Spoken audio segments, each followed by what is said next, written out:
देख, यूकैरियोटिक में भी है, प्रोकैरियोटिक में है। यहाँ पे यू मतलब न्यू, मॉडर्न। यहाँ पे क्लोरोप्लास्ट है, यहाँ पे क्लोरोप्लास्ट नहीं है। ये डीएनए बहुत जगह इकट्ठा हो गया, उसको आप बोलते हो न्यूक्लियोलस। प्लाज्मा मेम्ब्रेन प्रोटीन और लिपिड की बनी होती है। अंदर वाली मेम्ब्रेन देखा मैंने, फोल्डेड बनाई है, made up of a protein. और ये खुद भी किससे बना होता है? प्रोटीन से बना होता है। एक डिवीजन से कितने बने? 2 सेल बने। जली को आग कहते हैं, बुझी को राख कहते हैं, और जो अच्छे से बायो पढ़ा दे उसे वजाहिद मास्टर कहते हैं। 1 मिनट, तुम्हें cell the fundamental unit of life नहीं आया? अब आ जाएगा। बिल्कुल बेसिक से शुरू करेंगे और टॉप तक लेके जाएंगे मेरी जान। सर इस चैप्टर में पढ़ना क्या है? इस चैप्टर में पढ़ना क्या है?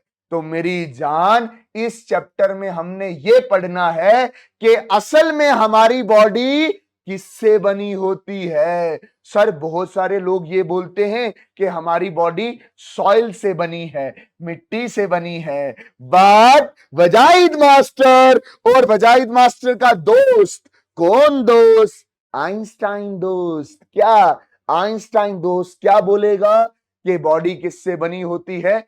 सेल से बनी होती है। सर सिर्फ हमारी बॉडी सेल से बनी होती है? ना ना ना ना ना, ये रहे प्लांट्स। ये क्या रहे? प्लांट्स। ये इनकी बॉडी भी किससे बनी होती है? सेल से बनी होती है। इसीलिए तो चैप्टर का नाम क्या है? Cell the fundamental unit of life.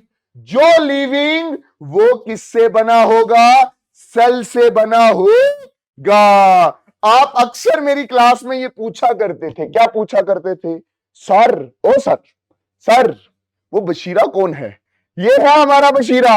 और अगर आपसे कोई पूछे इसकी बॉडी किससे बनी है? सेल से बनी है। बात समझे कि नहीं? इसकी पूरी बॉडी, चाहे इसका नाक हो, आंख हो, कान हो, इसके सींग हो, बेसिक यूनिट कौन होने वाला है? बेसिक यूनिट कौन है? उधर देखना यार, क्या है यार, क्या आज पहली बार हम बशीर साहब को इंट्रोड्यूस करवा रहे हैं और तुम देख नहीं रहा है, ये क्या हुआ यार? तो हर एक चीज इसकी बॉडी की किससे बनी हुई है? सेल्स की। इवन के हड्डियां तक किससे बनी हुई है? सेल्स की बनी हुई है। बाय बाय बोलो जरा। Bye bye bye bye. Bashir साहब जाओ।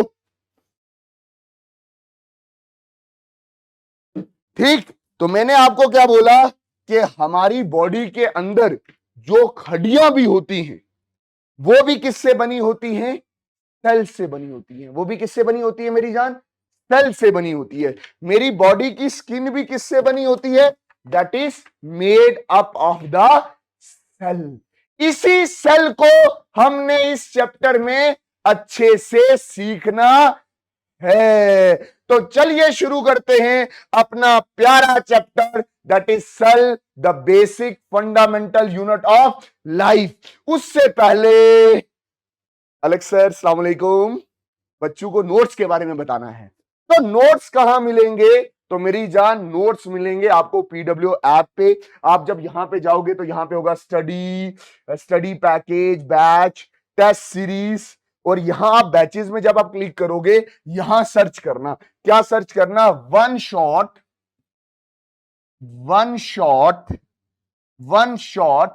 नाइन्थ जे के बोस। ये जब आप इंटर करोगे, वन शॉट नाइन्थ क्लास जे के बोस नहीं आ रहा है इधर। वन शॉट क्लास नाइन्थ जे के बोस।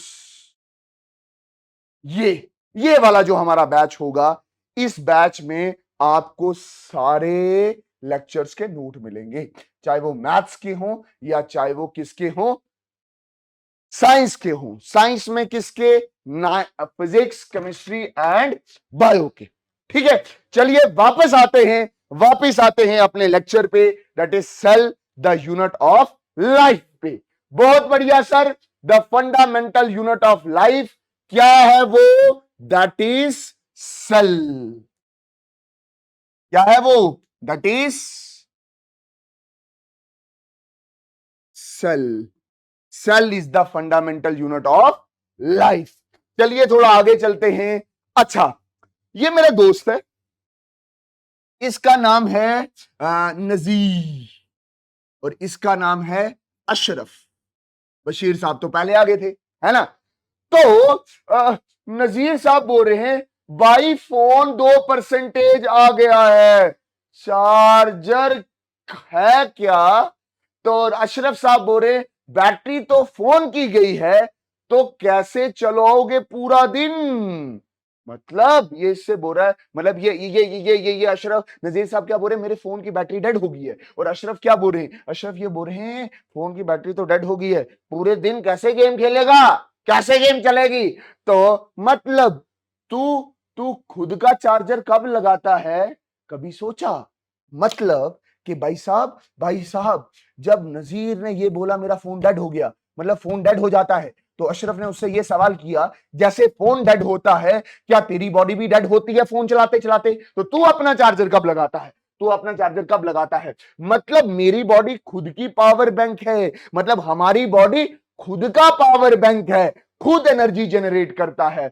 ब्रो तेरे अंदर अप्रोक्सीमेटली 37 ट्रिलियन सेल हैं जो हर सेकंड तुझे रिचार्ज करते रहते हैं। हमारी बॉडी सेल की बनी है। ये जवाब ये चाहिए था। अभी कुछ बच्चे कुछ दिनों पहले मेरे पास आए थे, सर मेरी मम्मा ये बोल रही थी कि हमारी बॉडी किससे बनी होती है, मिट्टी से बनी होती है, मिट्टी से, सॉइल से बनी होती है। बट एक्चुअल में हमारी बॉडी सेल से बनी है। और हमारी बॉडी में कितने सेल्स हैं, कितने सेल हैं? 37 ट्रिलियन सेल्स।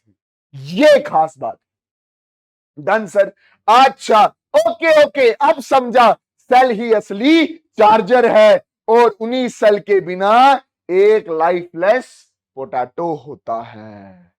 मतलब अगर किसी के पास सेल नहीं है, सेल नहीं है, मतलब ये बॉटल है इसके पास सेल नहीं है, सेल नहीं है, सेल नहीं है, तो ये लिविंग नहीं होगा। बहुत बढ़िया सर। लर्निंग ऑब्जेक्टिव क्या क्या पढ़ना है? आज हम बेसिक सेल पढ़ेंगे, सेल थ्योरी पढ़ेंगे, टाइप्स ऑफ सेल सीखेंगे, ऑस्मोसिस डिफ्यूजन सीखेंगे, सेल ऑर्गेनेलिस के बारे में सीखेंगे, उनका फंक्शन सीखेंगे, और सेल डिवीजन सीखेंगे। मेरी जान, बात समझ आई कि नहीं आई? मतलब मोटा माटी में आपको सेल पढ़ा रहा हूंगा, ठीक है, क्या पढ़ा रहा हूंगा? सेल पढ़ा रहा हूंगा, फिर सेल के टाइप्स पढ़ा रहा हूंगा, prokaryotic cell and eukaryotic cell, और फिर यूकैरियोटिक सेल के दो टाइप्स पढ़ा रहा हूंगा, एक प्लांट सेल पढ़ा रहा हूंगा और दूसरा क्या, एनिमल सेल पढ़ा रहा हूंगा। Done sir, done sir. हमने इस चैप्टर में prokaryotic, eukaryotic, plant cell, animal cell पढ़ना है, बस यहीं पे हमारी स्टोरी क्या हो जाएगी, खत्म हो जाएगी। What is cell? What is cell? What is cell? Cell क्या है? The living organism are made up of cell. जितनी भी जानदार चीजें हैं दुनिया में हो गया, प्लांट्स हो गए, बैक्टीरियाज हो गए, प्रोटिस्टा हो गया, मशरूम हो गया, फंजाई हो गया, युगलिना हो गया, ईगल हो गया, कैट हो गया, बफेलो होगी, ईगल होगी, सब किससे बने हैं? सब बने हैं सेल से। सेल ही बेसिक फंडा, basic structural functional unit of life है। मतलब मेरी बॉडी बनी है सेल से, और मेरी बॉडी के अंदर जो फंक्शन भी परफॉर्म करेगा वही सब वो भी कौन होगा? सेल होगा। It was discovered by Robert Hooke in 1665। इस सेल को किसने डिस्कवर किया था? The cell was discovered by Robert Hooke in 1665। Sir Robert Hooke कौन था? रॉबर्ट हुक एक इंग्लिश साइंटिस्ट था। सर ये कहां रहता था? इंग्लैंड में रहता था। अच्छा सर ये बायो का टीचर था, बायो का प्रोफेसर था कि फिजिक्स का प्रोफेसर था? तो मेरी जान ये फिजिक्स का प्रोफेसर था। इसने माइक्रोस्कोप डिस्कवर किया, और फिर ऑक ट्री का छिलका उतारा। जैसे ये प्लांट है ना, ये प्लांट किसका? अभी इसे जैसे उसने क्या किया, ऑक वुड का ऐसे ऑक वुड का ऐसे छिलका उतारा, उसको माइक्रोस्कोप के नीचे रखा, और फिर उसने देखा कि वहां छोटे छोटे छोटे कंपार्टमेंट्स हैं। उन्हीं कंपार्टमेंट्स को उसने क्या बोला? दैट इज सेल बोला है मेरी जान। तो ये चीज बिल्कुल अच्छे से समझना। क्या चीज अच्छे से समझना कि भाई साहब हर एक चीज सेल से बनी होती है, हर लिविंग चीज सेल से बनी। Done sir. Cell theory, cell theory वही है जो मैंने अभी बोली, सेल थ्योरी वही है जो मैंने अभी बोली। क्या? All living things are composed of cells. हर हर जिंदा चीज सेल से बनी होती है। जैसे आपके घर में दीवार है ना, वो किससे बनी होती है? वो बनी होती है ईंट से। किससे बनी होती है? ईंट से बनी होती है सर। इस कौन से ईंट से बनी होती है? कौन से ईंट? सर ऐसा ईंटा होता है सर, ऐसा ईंट होता है जिससे क्या बना होता है? हमारी घर की दीवार बनी होती है। हमारा घर इन ऐसी ईंटों से बना होता है। तो हमारी बॉडी किससे बनी होती है? सेल से बनी होती है। जैसे हमारा घर ईंटों से बना है, वैसे हमारी बॉडी सेल से बनी है। अभी बशीर साहब क्लास में आए थे, वो किससे बने थे? सेल से बने थे। अभी एक प्लांट मैंने क्लास में लाया था, वो किससे बना था? सेल से बना था। Done sir. Cell are the basic and structural function unit of life. New cells are formed from old cell. ये चीज भी याद रखना, ये भी सेल थ्योरी का हिस्सा है कि भाई साहब ये वाला जो पुराना सेल है यही डिवाइड करता है और क्या बनता है? नया सेल बनता है। सेल थ्योरी को डिजाइन करने वाले 3 लोग थे, सचलीडान, सचवान एंड रुडोल्फ विर्चो। सचलीडान ने काम किया था प्लांट्स पे, यूडोर ने काम किया था एनिमल्स में, और इन दोनों ने यह बोला था कि हर एक लिविंग ऑर्गेनिज्म सेल का ही बना है। हर लिविंग ऑर्गेनिज्म किसका बना है? सेल का बना है। और बॉडी के अंदर काम कौन करता है? सेल ही करता है। बट रुडोल्फ विर्चो ने हमें क्या बताया कि जो नए सेल बनते हैं वो पुराने सेल से ही बनते हैं मेरी जान।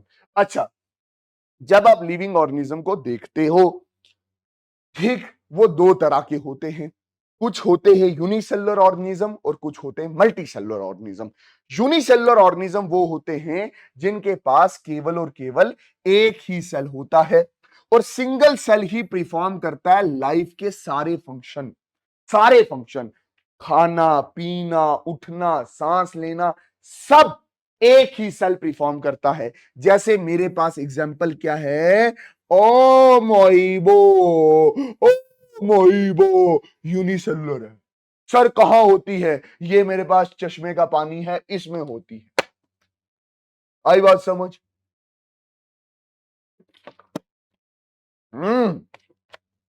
उसके बाद multicellular organism, made up of multiple cell, बहुत सारे सेल से बना हुआ है। Different cells specialise for different function. Multi cell में बहुत सारे सेल्स होंगे, बहुत सारे सेल्स होंगे और हर सेल का अपना फंक्शन है। आंख के सेल का फंक्शन क्या है? देखना। हड्डी वाले सेल, जो हड्डी वाला सेल होगा, जो हड्डी वाला सेल होगा, ये जो हड्डी वाला सेल होगा, ये जो हड्डी वाला सेल होगा, ये क्या करता है? ये आपकी बॉडी को स्ट्रक्चर देता है। और दूसरा, इन हड्डियों में खून बनता है। तो अपने मल्टी सेलुलर ऑर्गेनिज्म में बहुत सारे सेल और हर सेल का अपना अपना फंक्शन होता है मेरी जान। यस सर, बहुत बढ़िया। अच्छा, सम टोटल मैं आपको बोलूं तो लाइफ बनी किससे? याद रखना, जितनी भी लाइफ है दुनिया में वो नॉन लिविंग थिंग्स से ही बनी है। नॉन लिविंग थिंग्स मतलब एटम्स एंड मॉलिक्यूल, कार्बन से, हाइड्रोजन से, नाइट्रोजन से, ऑक्सीजन से। ठीक है, नॉन लिविंग थिंग्स जुड़े। और पहली बार हमें क्या बनाया? वायरस। दुनिया में क्या बना? वायरस बना। वायरस में क्या होता है? सिंपल डीएनए होता है। डीएनए मतलब क्या फुल फॉर्म है? Deoxy ribo nucleic acid. ठीक है, ये जेनेटिक मटेरियल होता है।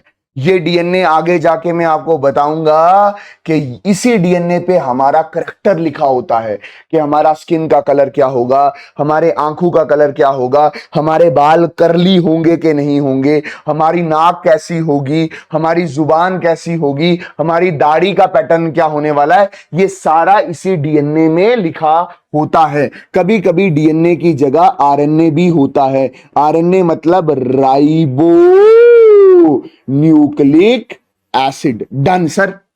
फिर मैं बोल रहा हूं यही वायरस आस्ता आस्ता मॉडिफाई हुआ, इसी की एवोल्यूशन आई, चेंज आई। तो आप देखो तो ये डीएनए इधर भी है, इसके इर्द गिर्द क्या बन गई, प्लाज्मा मेम्ब्रेन, एक ऑर्गेनेली आ गई राइबोसोम, और यहां पे फ्लूइड इकट्ठा हो गया जिसको आप क्या बोलते हो, साइटोप्लाज्मा। मतलब हमारा वायरस ही इवॉल्व होके बना बैक्टीरिया, और इसके इर्द गिर्द सेल वॉल बनी। अच्छा, फिर यही इसी इसी इसी इसी सेल को हमने क्या बोला, प्रोकैरियोटिक सेल बोला। और फिर मैंने बोला कि यही प्रोकैरियोटिक सेल इवॉल्व हुआ। मतलब इसी प्रोकैरियोटिक सेल में आप देखो तो डीएनए के इर्द गिर्द न्यूक्लियर मेम्ब्रेन बन गई। जब न्यूक्लियर मेम्ब्रेन बन गई तो इस पूरे स्ट्रक्चर को हमने क्या बोला, न्यूक्लियस बोला।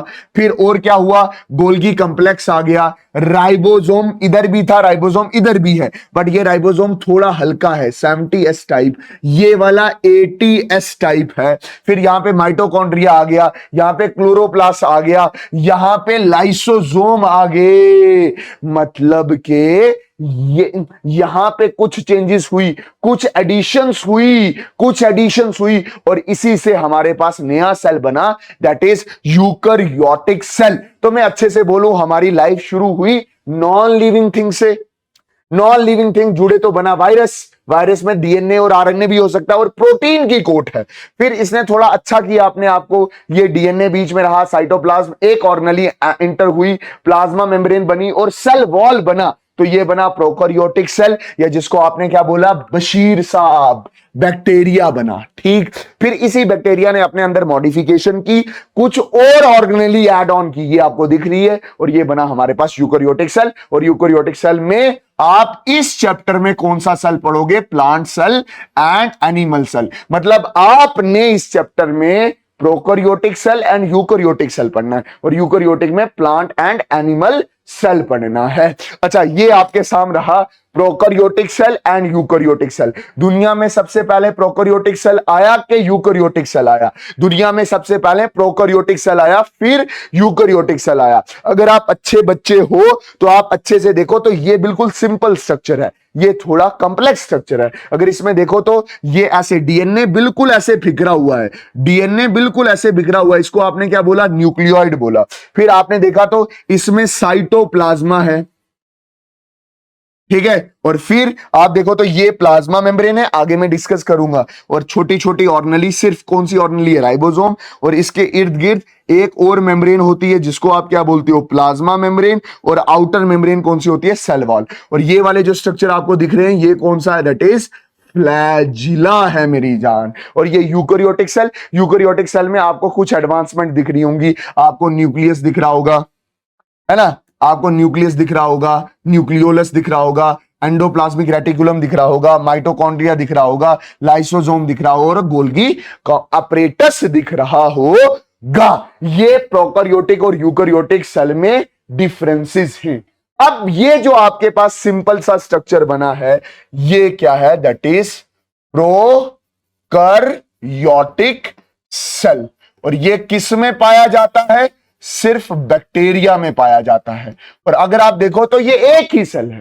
तो अगर आपसे कोई पूछे बैक्टीरिया में कितने कितने सेल होते हैं, बैक्टीरिया में एक ही सेल होता है, यूनिसेलुलर होते हैं, वो मल्टीसेलुलर नहीं होते। और अक्सर जितने भी प्रोकैरियोटिक लिविंग ऑर्गेनिज्म होंगे वो यूनिसेलुलर ही होंगे। इसमें खास बात क्या है कि इसमें सेल वॉल है ना, इसमें क्या, सेल वॉल।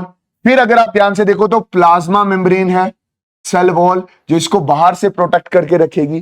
प्लाज्मा मेम्ब्रेन उसकी अंदर वाली प्रोटेक्शन है, हालांकि इसकी डिटेलिंग हम करेंगे आगे चल के। और फिर क्या है, राइबोसोम।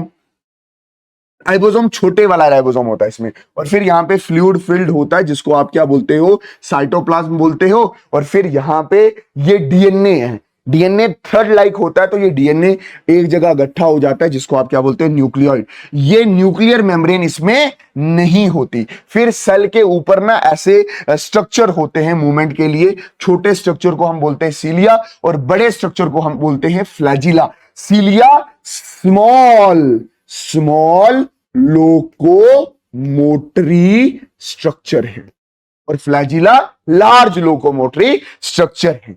होप आपको ये चीज समझ आई होगी कि भाई साहब जो प्रोकैरियोटिक सेल है वो बिल्कुल सिंपल है, बिल्कुल सिंपल है, उसमें ज्यादा चीजें नहीं है। और अच्छा एक चीज मैं और भी बता देता हूं, कभी कभी ये प्लाज्मा मेम्ब्रेन यहां से ऐसे बाहर निकलती है ना, प्लाज्मा मेम्ब्रेन बाहर निकलती है, इसको बोलते हैं पिलाई। अब पिलाई क्या है 11th में पढ़ेंगे। कभी कभी ये अंदर भी स्ट्रक्चर ऐसे मुड़ता है, इसको बोलते हैं मीजोजोम। ये क्या करता है, ये सेल के अंदर एटीपी जनरेट करता है। एटीपी जनरेट का मतलब क्या हो गया कि ये एनर्जी जनरेशन करता है। ये क्या करता है, एनर्जी जनरेशन करता है। मतलब ये वही काम करता है जो माइटोकॉन्ड्रिया का फंक्शन है कि सेल को एनर्जी प्रोवाइड करना। ये भी 9th में नहीं है, ये है 11th में। जब वहां पे भी आप पढ़ोगे cell the fundamental unit of life, वहां पे आपको ये बेहतरीन तरीके से समझाया जाएगा। अभी आपको सिर्फ बेसिक चीजें पता होनी चाहिए। Done sir. यूकैरियोटिक सेल में मॉडिफिकेशन है। मॉडिफिकेशन में आपको अच्छे से बताता हूं क्या क्या मॉडिफिकेशन हुआ है, मतलब प्रोकैरियोटिक ने अपने आप में क्या चेंज किया है और यूकैरियोटिक बनाया है। देखो वहां भी सेल वॉल थी, यहां भी सेल वॉल है, वहां भी सेल वॉल थी, यहां भी सेल वॉल है, यहां वहां भी सेकंड मेम्ब्रेन प्लाज्मा मेम्ब्रेन थी, यहां भी सेकंड मेम्ब्रेन प्लाज्मा मेम्ब्रेन ही है। प्लाज्मा मेम्ब्रेन को सेल मेम्ब्रेन भी बोलते हैं, ये भी दिमाग में रख लेना, ठीक है। और ये हर एक सेल में होती है, चाहे प्रोकैरियोटिक हो, यूकैरियोटिक हो, प्लांट हो, एनिमल सेल हो, ठीक है। उसके बाद उसमें बात देखो तो वहां भी राइबोसोम था, यहां भी था, बट यहां का राइबोसोम थोड़ा सा बड़ा है, 18S टाइप है। कौन से वाला है, 18S टाइप। वहां वैक्यूल नहीं था, यहां पे वैक्यूल है, ठीक। वहां क्लोरोप्लास्ट नहीं था, यहां पे क्लोरोप्लास्ट है। वहां माइटोकॉन्ड्रिया नहीं था, यहां पे है। वहां गोल्गी कॉम्प्लेक्स नहीं था, यहां पे है। वहां लाइजोसोम नहीं थे, लाइजोसोम नहीं थे, यहां पे लाइजोसोम है। वहां न्यूक्लियस के इर्द गिर्द कोई न्यूक्लियर मेम्ब्रेन नहीं थी, यहां पे है। वहां एंडोप्लाज्मिक रेटिकुलम नहीं था, यहां पे है। और ये बीच का जो स्ट्रक्चर है इसको बोलते हैं डीएनए, और ये बिल्कुल धागा जैसा होता है। और अगर आप इसको लपेट दो तो आप उसको क्या बोलने लग जाते हो, क्रोमोसोम बोलने लग जाते हो। ये बेसिक टर्म्स हैं जो आपको अपनी इस बुक में देखने को मिलेगी। अब मैं बोल रहा हूं टाइप्स ऑफ सेल। दो तरह के सेल हैं, एक है प्रोकैरियोटिक सेल और दूसरा क्या है, यूकैरियोटिक सेल। अगर आप साइज में देखो तो साइज में ये 1 से 10 माइक्रोन मीटर है, मतलब छोटा है। यूकैरियोटिक सेल 5 से 100 माइक्रोन मीटर है, मतलब यूकैरियोटिक सेल आपका क्या होता है, बड़ा होता है। अच्छा जी, इधर मैंने अभी आपको क्रोमोसोम के बारे में बोला कि वो जो डीएनए है वो अगर लपेट दो तो वो क्या बन जाता है, क्रोमोसोम। अगर आप ध्यान से देखो तो प्रोकैरियोटिक सेल में सिर्फ एक ही क्रोमोसोम है, मतलब जब डीएनए लिपटा है या डीएनए की फोल्डिंग होती है या डीएनए की कंडेंसेशन होती है तो एक ही क्रोमोसोम बनता है। बट यूकैरियोटिक में जब हम भी यूकैरियोटिक हैं, हमारा सेल भी एडवांस है, वहां पे जब डीएनए लपेटा जाता है तो बहुत सारे क्रोमोसोम बनते हैं।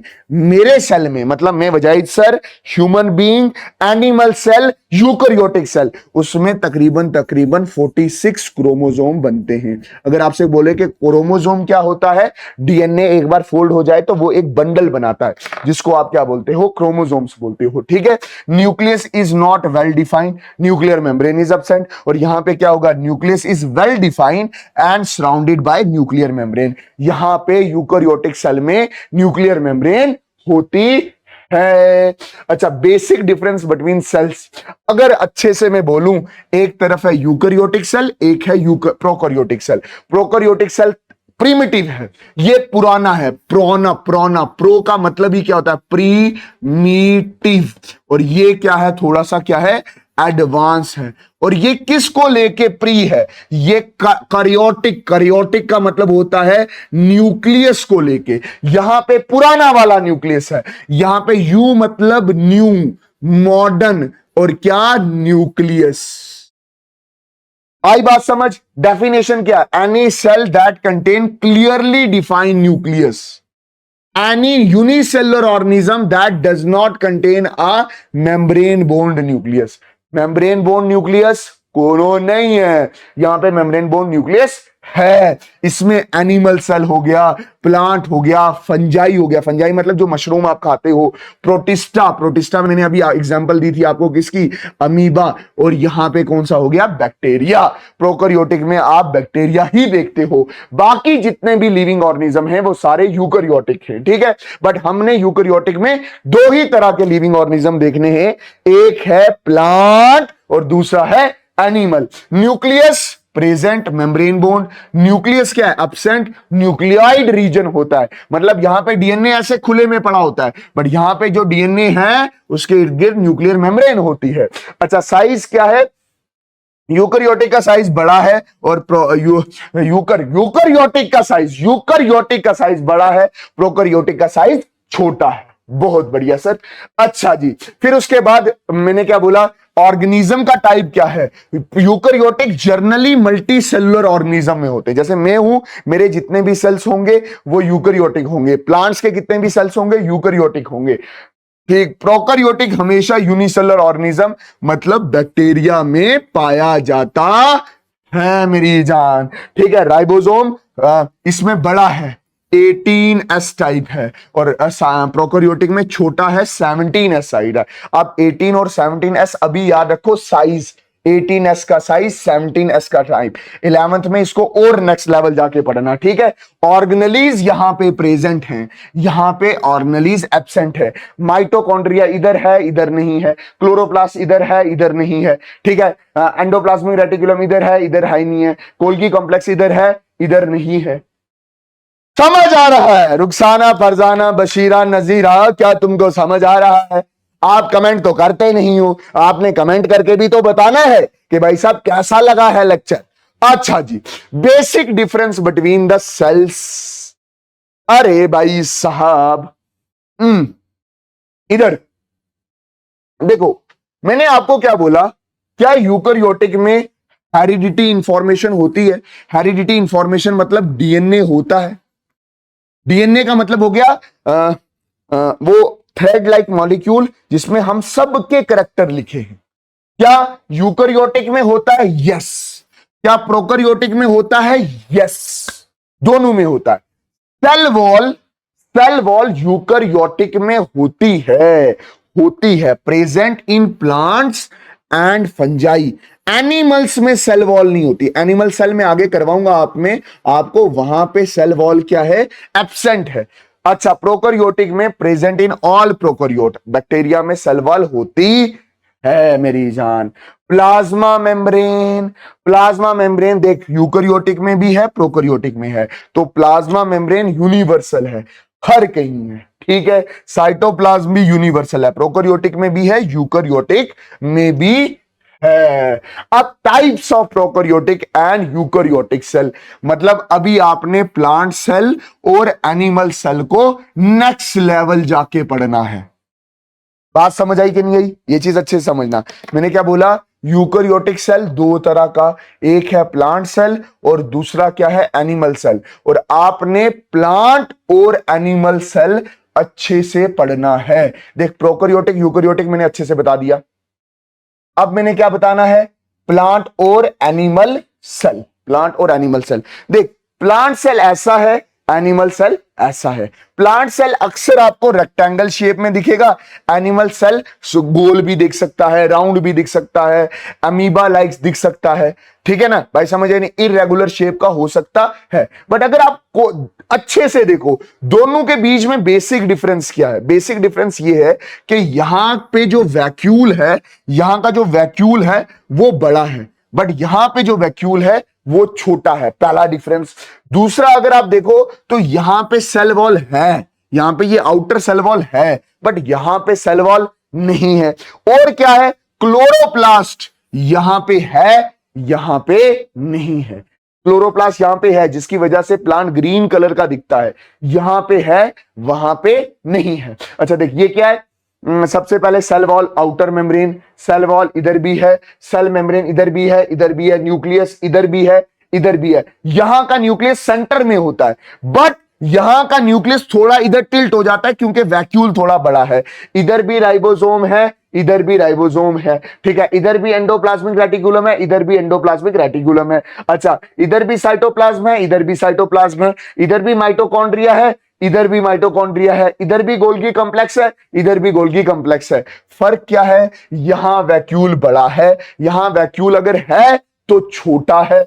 यहां पे क्लोरोप्लास्ट है, यहां पे क्लोरोप्लास्ट नहीं है। यहां पे सेल वॉल है, वहां पे सेल वॉल नहीं है। Cell wall outermost covering होती है, किसकी, सेल की होती है। मैं अभी एक एक चीज आपको सब चीज बताऊंगा। सेल वॉल क्या है, प्लाज्मा मेम्ब्रेन क्या है, राइबोसोम क्या है, माइटोकॉन्ड्रिया क्या है, वो हमारे अगले टॉपिक है, ठीक।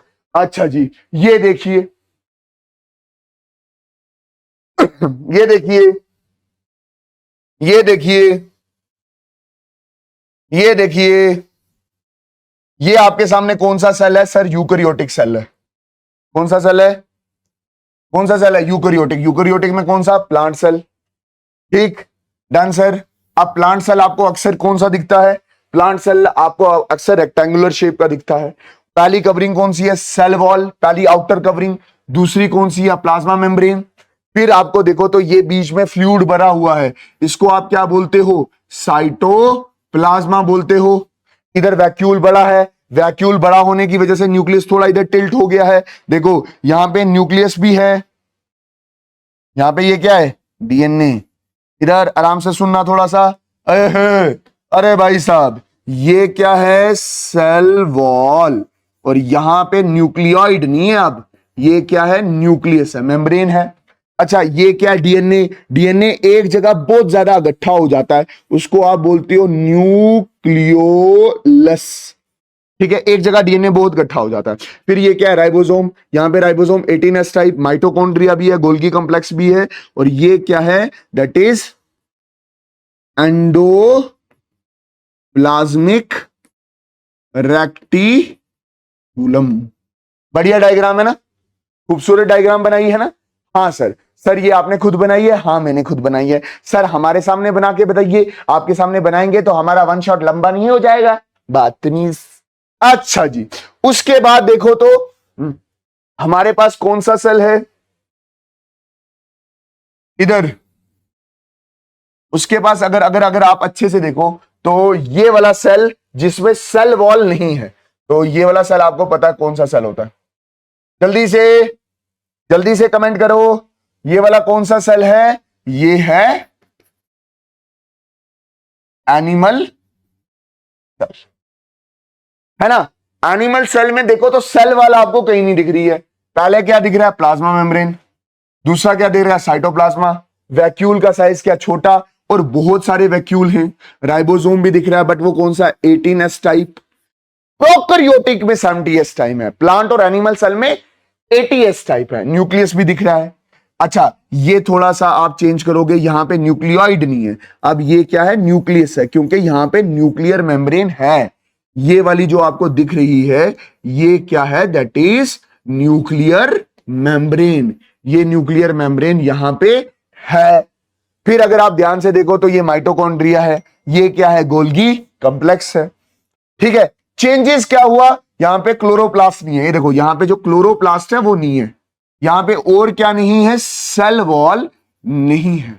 और यहां पे जो एनिमल के जो यूनिसेलर एनिमल्स होते हैं, ऐसे भी एनिमल्स हो सकते हैं जो यूनिसेलर हों, ठीक है, ऐसे हो सकते हैं। उनको हम प्रोटिस्टा में ही रखते हैं, ज्यादा बात नहीं करेंगे। कुछ ऐसे एनिमल्स भी हो सकते हैं जिनका फ्लैजिला भी होता है, जो फ्लैजिला किसमें मदद करेगा, लोको मोशन में मदद करेगा। Done sir. अच्छा टाइप्स ऑफ यूकैरियोटिक सेल, एक है प्लांट सेल और दूसरा क्या है, एनिमल सेल। अगर आप प्लांट सेल की बात करोगे तो presence of cell wall and chloroplast. Cell wall भी है, क्लोरोप्लास्ट भी है। Absence of cell wall and chloroplast, और यहां पे लार्ज सेंट्रल वैक्यूल है। आई बात समझे? वैक्यूल सेंटर पकड़ता है। वैक्यूल क्या करता है? बड़ा होता है और सेंटर पकड़ने की कोशिश करता है। न्यूक्लियस थोड़ा इस तरफ क्या हो जाता है? खिसक जाता है। अच्छा, फिर क्या है? Small and multiple vacuole. यहां पे अगर वैक्यूल होंगे तो छोटे छोटे होंगे और बहुत सारे होंगे। यहां पे रेक्टेंगुलर बॉक्स शेप, रेक्टेंगुलर या बॉक्स शेप सेल हो सकता है। यहां पे राउंड भी हो सकता है, इरेगुलर शेप भी हो सकता है। कुछ प्लांट सेल राउंड भी होते हैं, डोंट वरी, बट अक्सर प्लांट सेल रेक्टेंगुलर या बॉक्स शेप के होते हैं। Done sir. What is cell made up of? Cell किससे बना है? सर सेल बना है सेल ऑर्गेनेलिस से। आई बात समझ नहीं है? किससे बना है? सेल ऑर्गेनेलिस से बना है। सेल किससे बना है? सेल ऑर्गेनेलिस से बना है। सेल किससे बना? सेल के ऑर्गन्स कौन है? सेल के ऑर्गन्स कौन से हैं? वो है सेल ऑर्गेनेलिस। तो हम अब सेल के अंदर जाके, अब हम सेल के अंदर घुस के सेल के बारे में पढ़ने वाले हैं। मतलब सेल के अंदर सर आपको क्या मिलेगा? पहले तो सेल वॉल मिलेगा, फिर तो आपको मिलेगा प्लाज्मा मेम्ब्रेन मिलेगा, फिर साइटोप्लाज्म मिलेगा, फिर सर न्यूक्लियस मिलेगा, फिर सर एंडोप्लाज्मिक रेटिकुलम मिलेगा, फिर गोल्गी कॉम्प्लेक्स मिलेगा, फिर वैक्यूल मिलेगा। सर ये सारी चीजें पढ़ाओगे? हाँ सारी बनाऊंगा। अब प्रोकैरियोटिक में जितनी चीजें हैं आप वो वहां एडजस्ट कर लोगे, मतलब राइबोसोम को आप सिर्फ प्रोकैरियोटिक में एडजस्ट करोगे, बाकी जितनी भी ऑर्गेनेलिज होंगी वो यूकैरियोटिक में जाके क्या होने वाली हैं? एडजस्ट होने वाली हैं। सबसे पहले न्यूक्लियस, आप ध्यान में रखना, न्यूक्लियस आप सिर्फ किस में पढ़ते हो? यूकैरियोटिक सेल में पढ़ते हो। प्रोकैरियोटिक सेल में न्यूक्लियस नहीं होता, वहां क्या होता है? सीधा सीधा डीएनए पड़ा होता है साइटोप्लाज्म में, जिसको आप क्या बोलते हो? न्यूक्लियोइड। क्या बोलते हो उसको? उसको क्या बोलते हो? न्यूक्लियोइड। Done sir. हाँ सर ये बात तो डन होगी। अब मैं आपको क्या बोल रहा हूं कि जो न्यूक्लियस होता है उसके सेंटर में होता है क्या? डीएनए। न्यूक्लियस किससे बना होता है? डीएनए। और ये डीएनए कभी कभी ऐसे फोल्ड होता है तो क्या बनाता है? क्रोमोसोम। यूकैरियोटिक सेल में बहुत सारे क्रोमोसोम्स होते हैं, बहुत सारे क्रोमोसोम। जैसे मैं ह्यूमंस की बात करूं तो ह्यूमंस में कितने क्रोमोसोम होते हैं?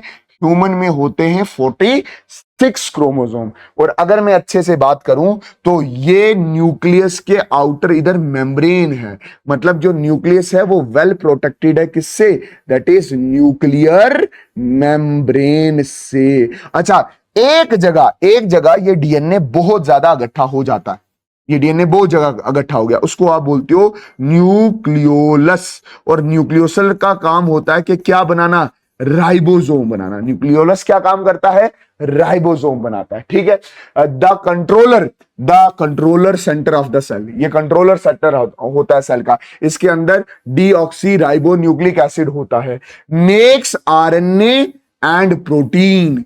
ये आरएनए भी बनाता है, प्रोटीन भी बनाता है। और ये आरएनए और प्रोटीन, ये आरएनए और प्रोटीन बना के हमारी बॉडी का हर एक करैक्टर को क्या करता है? कंट्रोल करता है। अच्छा, ये मेक राइबोसोम, और राइबोसोम कौन बनाता है? न्यूक्लियोलस बनाता है। ठीक है। स्ट्रक्चर, स्ट्रक्चर कैसा स्ट्रक्चर है न्यूक्लियस का? Double membrane nuclear envelope. मतलब ये जो न्यूक्लियर की मेम्ब्रेन है ये एक मेम्ब्रेन नहीं है, ये कैसी होती है? दो मेम्ब्रेन्स होती हैं। ठीक। सेल के अंदर है न्यूक्लियस इनसाइड, और न्यूक्लियस के अंदर है क्रोमोसोम। न्यूक्लियस के अंदर है डीएनए, डीएनए क्या बना देते हैं? क्रोमोसोम। तो ये क्रोमोसोम कहां पर प्रेजेंट होते हैं?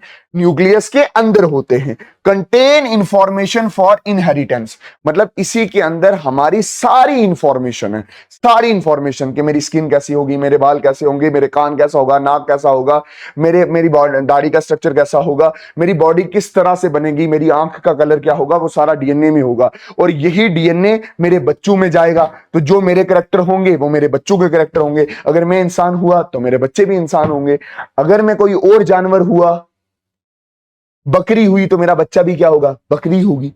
सिंपल। अच्छा, सेल वॉल, सेल की सबसे आउटर मोस्ट कवरिंग होती है सेल वॉल। ये क्या होती है?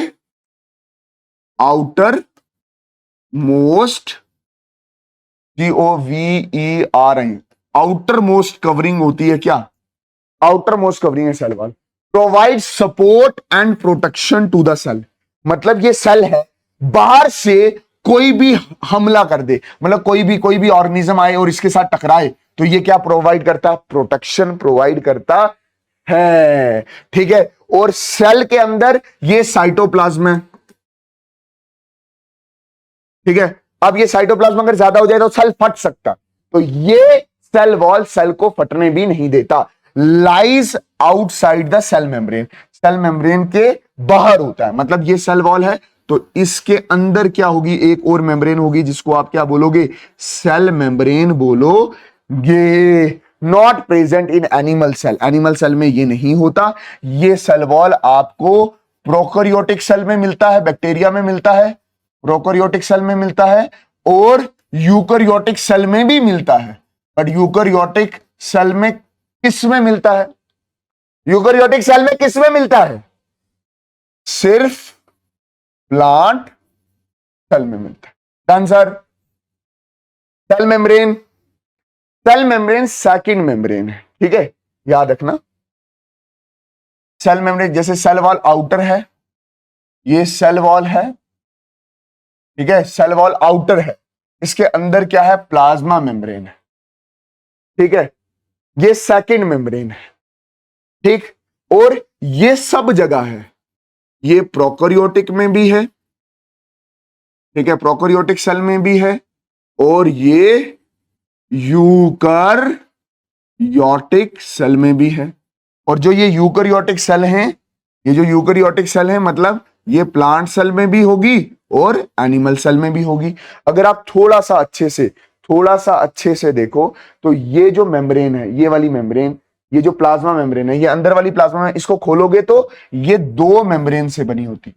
इससे बनी होती है दो मेम्ब्रेन से, ये दो मेम्ब्रेन। इन दो मेम्ब्रेन को मैंने ऐसे करके देखा तो मुझे पता चला कि भाई साहब ये दो चीजों से बनी है, प्रोटीन और लिपिड से बनी है। तो इसलिए प्लाज्मा मेम्ब्रेन को ऐसे भी बोला जाता है कि ये फॉस्फोलिपिड बाइलेयर है। बात समझ आएगी नहीं? ये मैंने आपको बताने की कोशिश की है कि प्लाज्मा मेम्ब्रेन प्रोटीन और लिपिड की बनी होती है। फॉस्फो मतलब प्रोटीन का पार्ट है ये, और लिपिड मतलब लिपिड वाला पार्ट है। ठीक है, तो ये दो चीजों से बनी होती है, प्रोटीन एंड लिपिड। और यहां मैं ये बताता चलूं, हमारी बॉडी में मैक्सिमम चीजें या तो प्रोटीन से बनी है और या लिपिड से बनी है। तो प्लाज्मा मेम्ब्रेन प्रोटीन और लिपिड से बनी होती है। ठीक है, ये फिजिकल बैरियर है, separate internal environment and selectively permeable. मतलब देखो, ये एक बैरियर है ना, किस किस के बीच में? साइटोप्लाज्म और एक्सटर्नल के बीच में फिजिकल बैरियर है। ये बाहर वाली चीज को अंदर चेक होके आने देगा। मान के चल कोई जहर है, सेल के अंदर आना चाहता है, टॉक्सिक है, तो ये प्लाज्मा मेम्ब्रेन बोलेगी नो, नहीं आना है। अच्छा, पानी है बाहर, तो पानी तो सेल के लिए अच्छा है, तो प्लाज्मा मेम्ब्रेन उसको बोलेगी आने दो। तो ये क्या करता है? सिलेक्टिवली परमिएबल है। ये लिखा हुआ ना सिलेक्टिवली परमिएबल, मतलब सिलेक्ट करके चीजों को अंदर बाहर आने देता है। जहर को बोलेगा गो बैक, बट पानी को बोलेगा गो इन। अब सेमी परमिएबल मेम्ब्रेन, जिसको आप क्या बोल रहे हो? सिलेक्टिवली परमिएबल मेम्ब्रेन बोल रहे हो। ठीक है, मतलब सिलेक्ट करके चीजों को अंदर बाहर आने देता है। Allow the movements of only some particles, कुछ पार्टिकल्स के movement from high concentration of the solute to the low concentration of the solute. अरे यार, अरे यार, बस इतना याद रखो, इसको भूल जाओ 2 मिनट के लिए। इधर देखना, ये मेरी प्लाज्मा मेम्ब्रेन, ऐसे याद रखो, ऐसे ये प्लाज्मा मेम्ब्रेन है। ठीक है, देख, ये अगर पानी हुआ, ये पानी हुआ तो पानी को बोलेगा डन ना जी, अंदर जाएगा। अगर ये टॉक्सिक हुआ तो ये यहां से अंदर नहीं जाएगा। सिलेक्ट करके अंदर भेजता है, सिलेक्ट करके सेल के अंदर भेजता है। ये सेल है, सिलेक्ट करके चीजों को कहां भेजता है? सेल के अंदर, सिलेक्टिवली परमिएबल मेम्ब्रेन। अब कुछ नोट करके इंपॉर्टेंट चीजें, एक है ऑस्मोसिस, एक है डिफ्यूजन। एक है ऑस्मोसिस, एक है डिफ्यूजन। ये कुछ इंपॉर्टेंट टॉपिक हैं जो एग्जाम में आते हैं। एक है ऑस्मोसिस, एक है diffusion.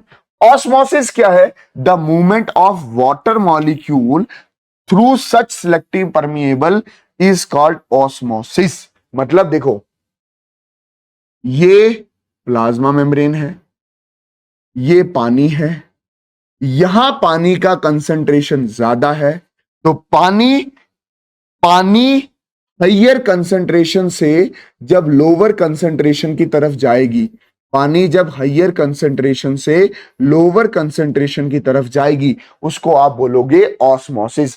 The movement of water molecule through such a selective permeable membrane is called osmosis.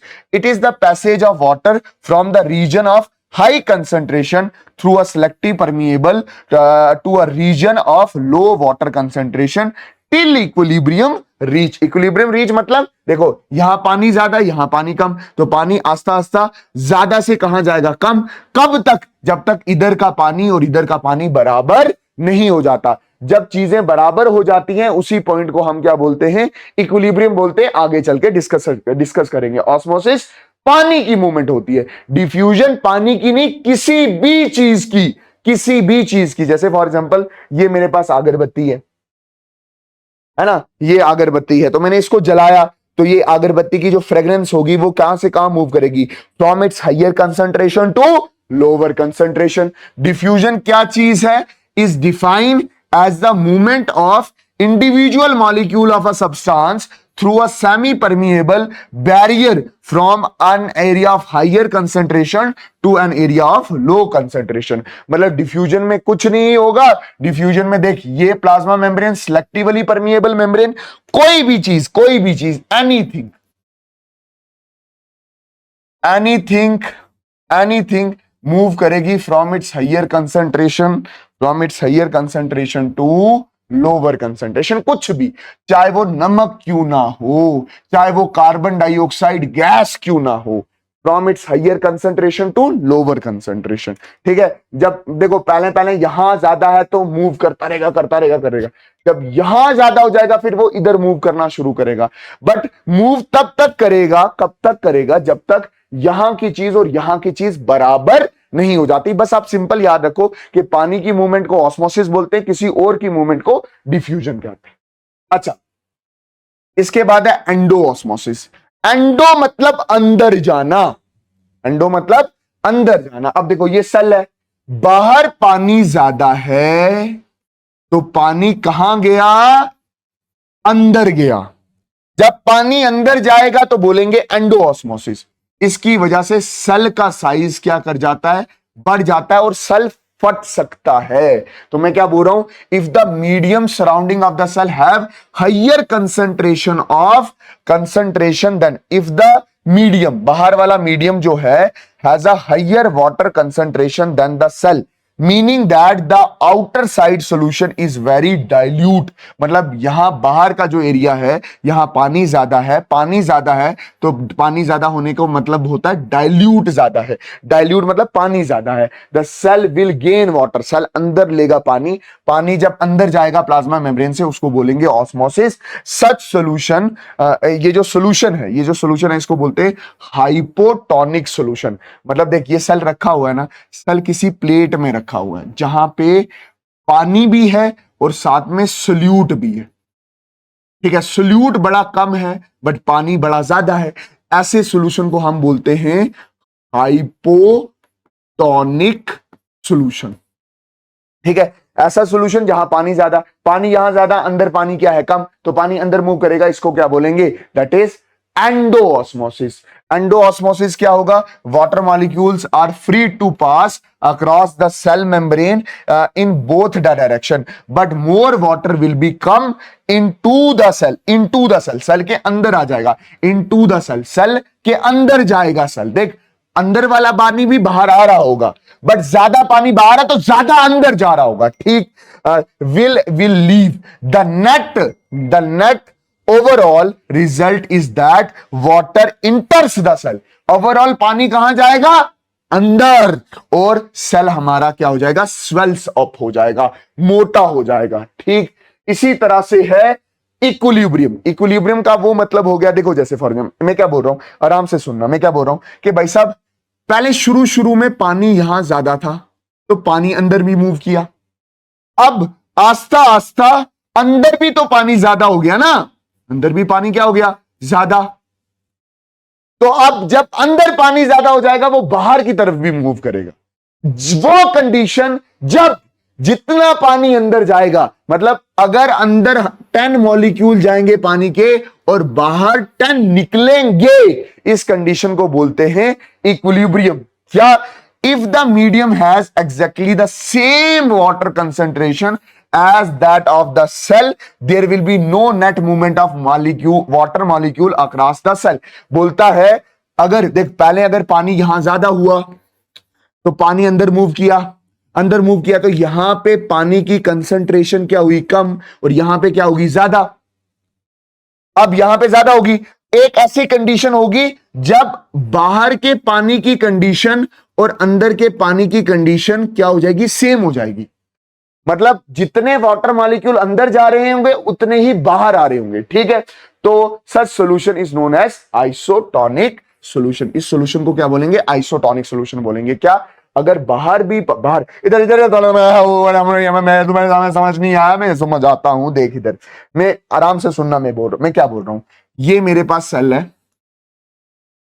ठीक है, यहां पानी क्या है? यहां पानी है कम, यहां पानी क्या है? ज्यादा। ठीक है, पानी मूव करेगा अंदर, आस्ता आस्ता ये वाला कम वाला पानी क्या होगा? ज्यादा। ये आस्ता आस्ता क्या होता रहेगा? ज्यादा। जब ये ज्यादा होगा तो क्या ये भी बाहर मूव करेगा? मैं बोल रहा हूं वो कंडीशन जब अंदर का पानी और बाहर का पानी क्या हो जाएगा? बराबर हो जाएगा। तो जितने ये अंदर मूव करेंगे उतने ये बाहर मूव करेंगे। इसी को आप क्या बोलते हो? State of equilibrium. इक्विलिब्रियम क्या होगा? Water crosses the cell membrane in both the direction but the amount of going in, जितना अंदर जाएगा is same the amount of going out, जितना अंदर जाएगा उतना बाहर निकलेगा। So there is no overall water movement, the cell will be stay in same size, मतलब सेल उतने ही साइज का रहेगा, जितना अंदर जाएगा उतना बाहर जाएगा। इसी को आप क्या बोलते हो? स्टेट ऑफ इक्विलिब्रियम बोलते हो। और ऐसा सॉल्यूशन, मतलब ये जो सेल है ये किसी सॉल्यूशन में रखा हुआ है, ऐसा सॉल्यूशन जिसमें पानी की कंसंट्रेशन और सेल की कंसंट्रेशन, यहां पानी की कंसंट्रेशन और इस सेल की कंसंट्रेशन सेम है, मतलब जितना पानी इधर इधर है उतना पानी अंदर है। तो हम क्या बोलेंगे? उसको क्या बोलेंगे? उसको क्या बोलेंगे? उसको क्या बोलेंगे? उसको क्या बोलेंगे? उसको क्या बोलेंगे? That is isotonic solution. Exosmosis क्या होगा? अंदर पानी ज्यादा होगा तो वो पानी निकल के बाहर आ जाएगा, जिसको आप क्या बोलोगे? क्या बोलोगे? That is exosmosis. और इस केस में सेल के साइज क्या हो जाता? छोटा। इस केस में सेल क्या हो जाता है? छोटे साइज का हो जाता है, सेल छोटा हो जाता है। देखा, if the medium has lower concentration of water then the cell, मतलब इधर अब मीडियम में क्या है? पानी कम, meaning that it is very concentrated solution. The cell will lose the water by osmosis. Such a solution is known as hypertonic solution. देख ये सेल है, इसमें पानी कम है बट इसमें जो सोल्यूट रखा है वो क्या है? ज्यादा। ऐसे सॉल्यूशन को आप क्या बोलोगे? Hypertonic solution. और इस केस में सेल का पानी बाहर आएगा और प्रोसेस को हम क्या बोलेंगे? That is एक्सोऑस्मोसिस। एक्सोऑस्मोसिस का मतलब क्या हो गया? Again water crosses the cell membrane in both the direction. पानी अंदर से भी बाहर आ सकता है, बाहर से भी अंदर जा सकता है, बट ज्यादा पानी बाहर निकल रहा होगा। But this time more water leaves the cell, इस बार ज्यादा पानी बाहर निकल रहा होगा। द वाटर इनसाइड अंदर कम जा रहा होगा, therefore cell will shrink. Cell क्या हो जाएगा? सेल का साइज क्या हो जाएगा? छोटा हो जाएगा। अब इसी चीज को मैं ओवरऑल यहां पे बता रहा हूं। देख ये सेल है, ठीक, अब इस सेल में हाइपोटोनिक सोल्यूशन है। ये साथ वाला जो सोल्यूशन है ये हाइपोटोनिक है। हाइपोटोनिक मतलब बाहर पानी ज्यादा और सोल्यूट क्या है, कम। तो पानी नेट में कहां जाएगा, अंदर। तो इसको क्या बोलेंगे, एंडोऑस्मोसिस। अब दूसरा आइसोटोनिक सोल्यूशन, ये सोल्यूशन आइसोटोनिक है, मतलब जितना पानी अंदर है उतना पानी क्या है, बाहर। तो जितना पानी बाहर निकलेगा, 10 बाहर निकलेगा 10 अंदर जाएगा, तो सेल का साइज क्या रहेगा, उतना ही रहेगा। इस केस में जो सेल है वो हमारा बिग हो जाएगा, मोटा हो जाएगा। आई बात समझ। इस केस में क्या होगा, इस केस में क्या होगा, बाहर पानी क्या है, कम। बाहर पानी क्या है, कम। बाहर पानी क्या है, कम। ठीक है। और हमारा सोल्यूट क्या है, ज्यादा। तो पानी सेल से कहां आएगा, बाहर। सेल से बाहर आएगा तो सेल क्या हो जाएगा, छोटू हो जाएगा, स्मॉल हो जाएगा, सिंक हो जाएगा। और जिस सॉल्यूशन में रखा हुआ है उसको आप क्या बोलते हो, हाइपरटोनिक सॉल्यूशन। वही चीज मैंने आपको एक पेज में ही समझाई है, दैट इज एंडोऑस्मोसिस, सेल बड़ा हो जाएगा। इधर कुछ ऑस्मोसिस नहीं हुई है, इधर ना सेल ना पानी, देखो जितना पानी अंदर उतना बाहर, तो यहां पे ऑस्मोसिस तो हो रही है, बट ना सेल बढ़ रहा है ना छोटा हो रहा है। बट यहां पे देखा जाए, यहां पे देखा जाए तो सेल से पानी बाहर निकल रहा है, क्योंकि सॉल्यूशन में पानी क्या है, कम। इसको आप क्या बोला जाता है, इसको आप क्या बोलते हैं, इसको बोलते हो एक्सोऑस्मोसिस। बहुत बढ़िया सर। अच्छा, अब क्या है, प्लाज्मोलाइसिस। प्लाज्मोलाइसिस एक कंडीशन है किसकी, दैट इज एक्सोऑस्मोसिस। ऑस्मोसिस ये किसकी कंडीशन है, एक्सोऑस्मोसिस की। एक्सोऑस्मोसिस मतलब इस केस में प्लांट सेल से पानी बाहर निकलता है। अगर आप प्लांट सेल को, ये दिखा प्लांट सेल, अगर आप इस प्लांट सेल को ऐसे सॉल्यूशन में रखते हो, ये मान के चल ऐसे सॉल्यूशन में रखा, डब्बे में रखा, जिसमें बाहर पानी क्या है, जिसमें बाहर पानी क्या है, कम। तो अंदर पानी क्या है, ज्यादा। तो ये अंदर से पानी कहां आएगा, बाहर। तो ये सेल क्या हो जाएगा, श्रिंक हो जाएगा। Plasmolysis is the process of shrinkage और concentration of a cell of the protoplasm of the plant as result of loss of water from the cell। पानी से, सेल से पानी बाहर निकल रहा है। It is one of the result of osmosis, ये ऑस्मोसिस का ही रिजल्ट है, and occur very rarely in nature, but it happen in some extreme conditions. ये अक्सर नेचर में होता है जब प्लांट के बाहर के इन्वायरमेंट में पानी कम हो और सॉल्ट ज्यादा हो, तो पानी उस सेल से बाहर निकलता है, और हो रहा क्या होता है, एक्सोऑस्मोसिस, और सेल का साइज क्या हो जाता है, छोटा हो जाता है। अब देखो, मैंने आपको डिफ्यूजन समझाया, ऑस्मोसिस समझाई, टाइप्स ऑफ ऑस्मोसिस समझाई, प्लाज्मोलाइसिस भी समझाई। अब हम दोबारा सेल के स्ट्रक्चर्स पे आ रहे हैं। ये क्या है, साइटोप्लाज्म। साइटोप्लाज्म क्या है कि ये जो सेल मेम्ब्रेन के अंदर स्ट्रक्चर्स हैं, ये जो सेल मेम्ब्रेन के अंदर जितना भी फ्लूइड फिल्ड, जितने भी ऑर्गेनेलीज आपको दिख रही हैं, इन्हीं सबको आप क्या बोला, आप इसको क्या बोलते हो, साइटोप्लाज्म बोलते हो। तो साइटोप्लाज्म में फ्लूइड भी आ जाती है, आई बात समझे। और इसी साइटोप्लाज्म में, ये एक्चुअली में साइटोप्लाज्म है क्या, फ्लूइड, और इसी फ्लूइड में क्या तैरती है, सेल ऑर्गेनेलीज तैरती हैं। तो मैं क्या बोल रहा हूं, fluid inside the cell membrane. Cell membrane के अंदर का जो फ्लूइड है उसी को आप क्या बोला जाता है, दैट इज साइटोप्लाज्म कहते हैं। और ये क्या कंटेन करता है, पानी, सॉल्ट एंड ऑर्गेनिक कंपाउंड्स। इसमें ज्यादातर पानी होता है, सॉल्ट्स होते हैं, सॉल्ट जैसे NaCl आपने पढ़ा होगा, और ऑर्गेनिक मॉलिक्यूल्स होते हैं। कौन से मॉलिक्यूल, जैसे ग्लूकोज वगैरह होता है। और जितने भी सेल ऑर्गेनेलीज हैं वो इसी में तैरते हैं, ठीक है। Organelles float in the cytoplasm, help in the cytoplasm movement, मतलब help in the movement of the organelles. मतलब इसका फंक्शन क्या है कि ये जगह देती है ऑर्गेनेलीज को कि वो अच्छे से वहां पे तैर सके और अच्छे से वो क्या कर सके, मूवमेंट कर सके, ठीक है।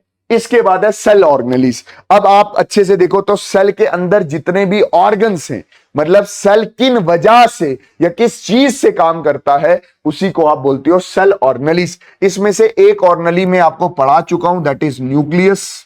ठीक है, दूसरी कौन सी है? वैक्यूल। तीसरी कौन सी है? That is mitochondria. चौथी कौन सी है? That is lysosome.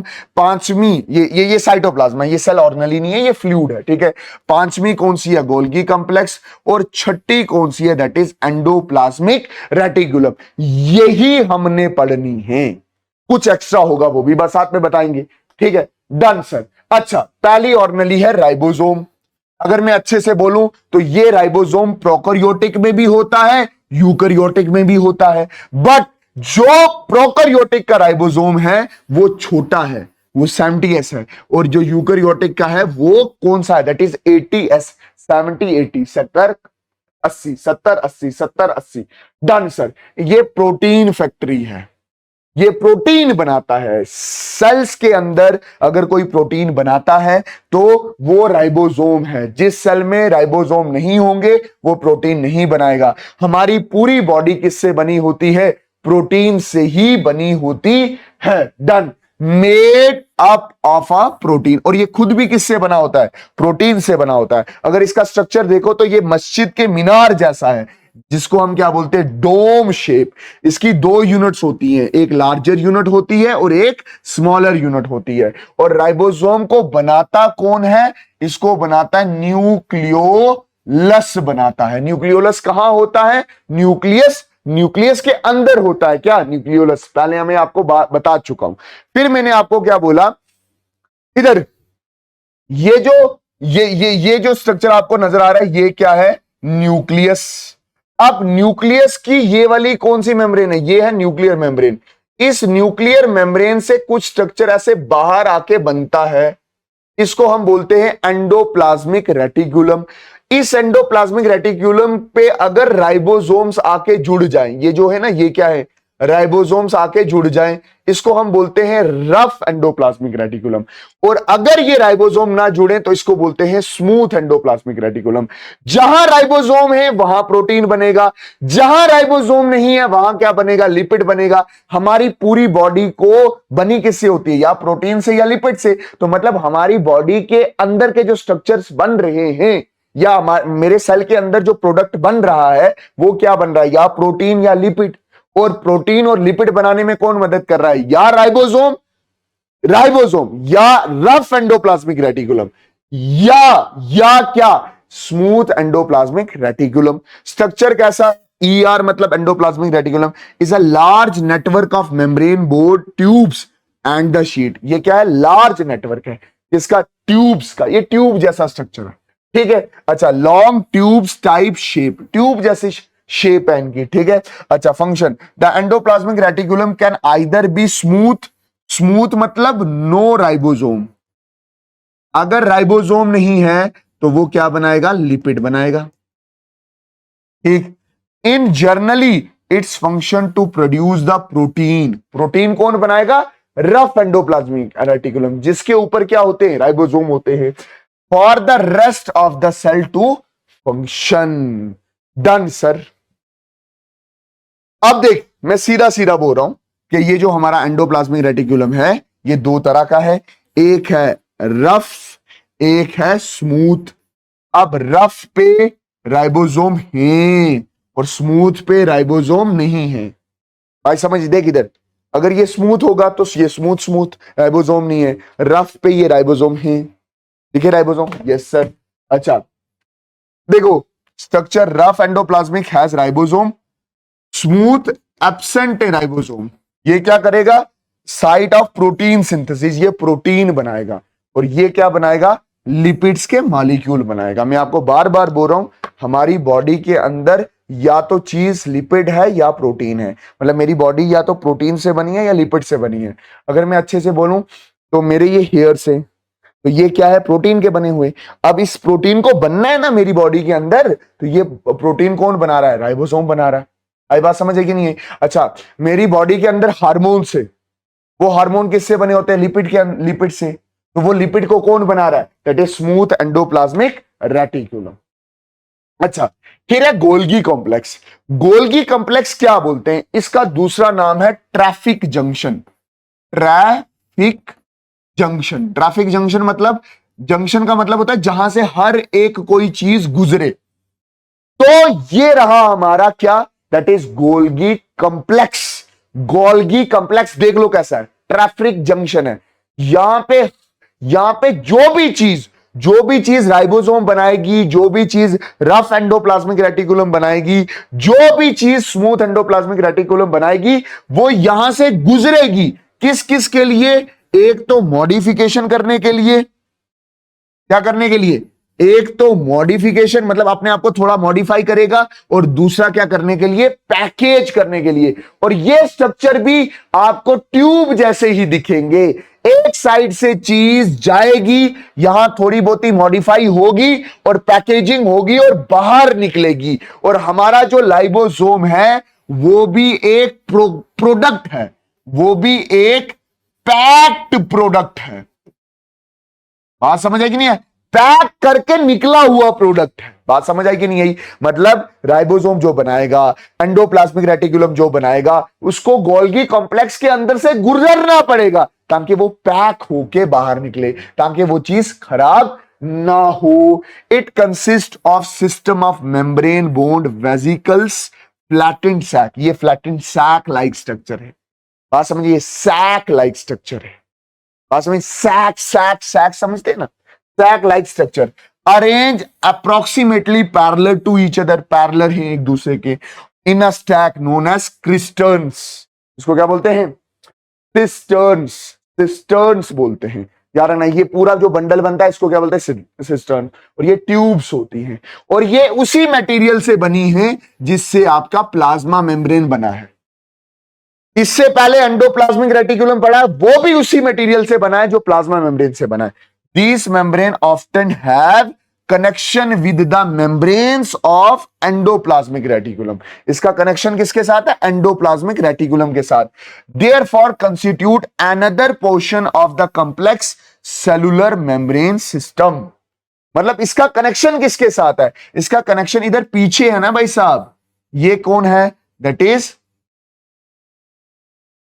ये डीएनए आ गया, ये एंडोप्लाज्मिक रेटिकुलम, यहां से कोई चीज बनेगी, ये बना, ये इधर से जाएगा, मॉडिफिकेशन, पैक, बाहर। मतलब एंडोप्लाज्मिक रेटिकुलम, गोल्गी कॉम्प्लेक्स और लाइसोसोम, ये तीनों एक साथ ही काम करते हैं। आंसर सर, लाइसोसोम क्या काम करता है? अभी बताऊंगा।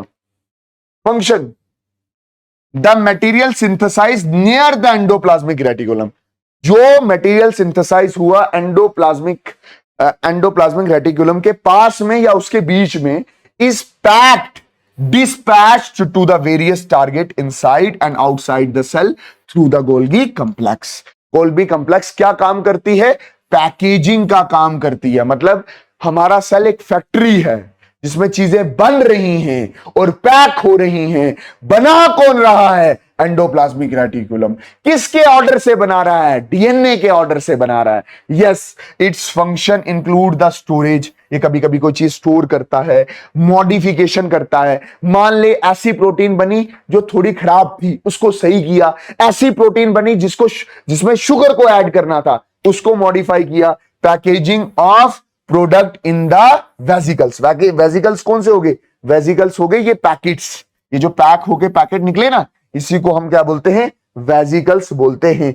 In some cases, complex sugar may be made from the simple sugar in a Golgi apparatus. The Golgi apparatus is also involved in formation of lysosome. मतलब हमारा लाइसोसोम भी यहीं से बन के निकलता है। और ये इसने अभी क्या बोला कि कभी कभी छोटी शुगर बनती है, तो उन छोटी शुगर्स को ये जोड़ता है।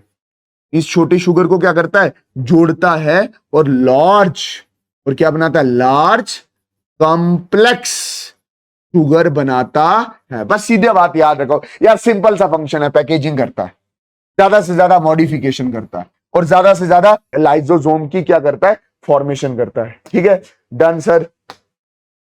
अच्छा, लाइसोसोम गोल्गी कॉम्प्लेक्स बनाता है। लाइसोसोम कौन बनाता है? गोल्गी कॉम्प्लेक्स बनाता है। होता क्या है कि कि हमारा जो एंडोप्लाज्मिक रेटिकुलम है वो बनाता है प्रोटीन, और वो प्रोटीन होती है कौन सी, डाइजेशन करने के लिए, डाइजेस्टिव एंजाइम बनाता है। ठीक है, अब ये डाइजेस्टिव एंजाइम बनाया किसने, एंडोप्लाज्मिक रेटिकुलम ने। अच्छा, कौन से वाले ने, रफ एंडोप्लाज्मिक रेटिकुलम ने बनाया। फिर इसको किसके पास भेजा, किसके पास भेजा, गोल्गी कॉम्प्लेक्स के पास। उसने इसको पकड़ा और पैक करके बाहर निकाला। ठीक है, ये क्या बना, लाइसोजोम, और इसके अंदर क्या है, दैट इज डाइजेस्टिव एंजाइम है इसके अंदर। ठीक है, तो ये ऐसा दिखते हैं। लाइसोसोम्स आर मेम्ब्रेन बोन, इनकी मेम्ब्रेन बोन होती है sac filled with digestive enzyme, और ये डाइजेस्टिव एंजाइम कहां से बन के आए हैं, रफ एंडोप्लाज्मिक रेटिकुलम से बन के आए हैं। बढ़िया सर, लाइसोसोम क्या करते हैं, लाइसोसोम में डाइजेस्टिव एंजाइम होते हैं। तो हमारे सेल के अंदर कोई फॉरिजन पार्टिकल चला गया, कोई टॉक्सिक चीज चली गई, कोई हमारे सेल का दुश्मन, हमारे सेल के अंदर क्या हो गया, कोई दुश्मन चला गया, तो उसको मारने का काम कौन करता है, हमारा राइबोसोम करता है। तो मैं अच्छे से बोलूं, lysosome are the kind of waste disposal system of a cell. मतलब जो हमारे सेल के अंदर वेस्ट है, उस वेस्ट को डिस्पोजल करने का काम कौन करेगा, लाइसोसोम ही करेगा। मैं क्या बोल रहा हूं, lysosome are the kind of waste disposal system. मतलब मेरे सेल के अंदर जो वेस्ट बन रहा है उसको तोड़ने का काम कौन करेगा, इस लाइसोसोम करेगा। These help to keep the cell clean, जिसकी वजह से हमारा सेल क्या होगा, क्लीन हो जाएगा। Any foreign material as well as worn out cell organelles. मतलब क्या हो गया कि मान के चल कि कोई सेल के अंदर बेकार चीज आ गई, कोई टॉक्सिक चीज आ गई, या सेल के अंदर कोई बेकार चीज बन रही है, उसको तोड़ने का काम हमारा लाइसोसोम ही करता है। मतलब लाइसोसोम सम टोटल क्या है, सेल का क्लीनर है।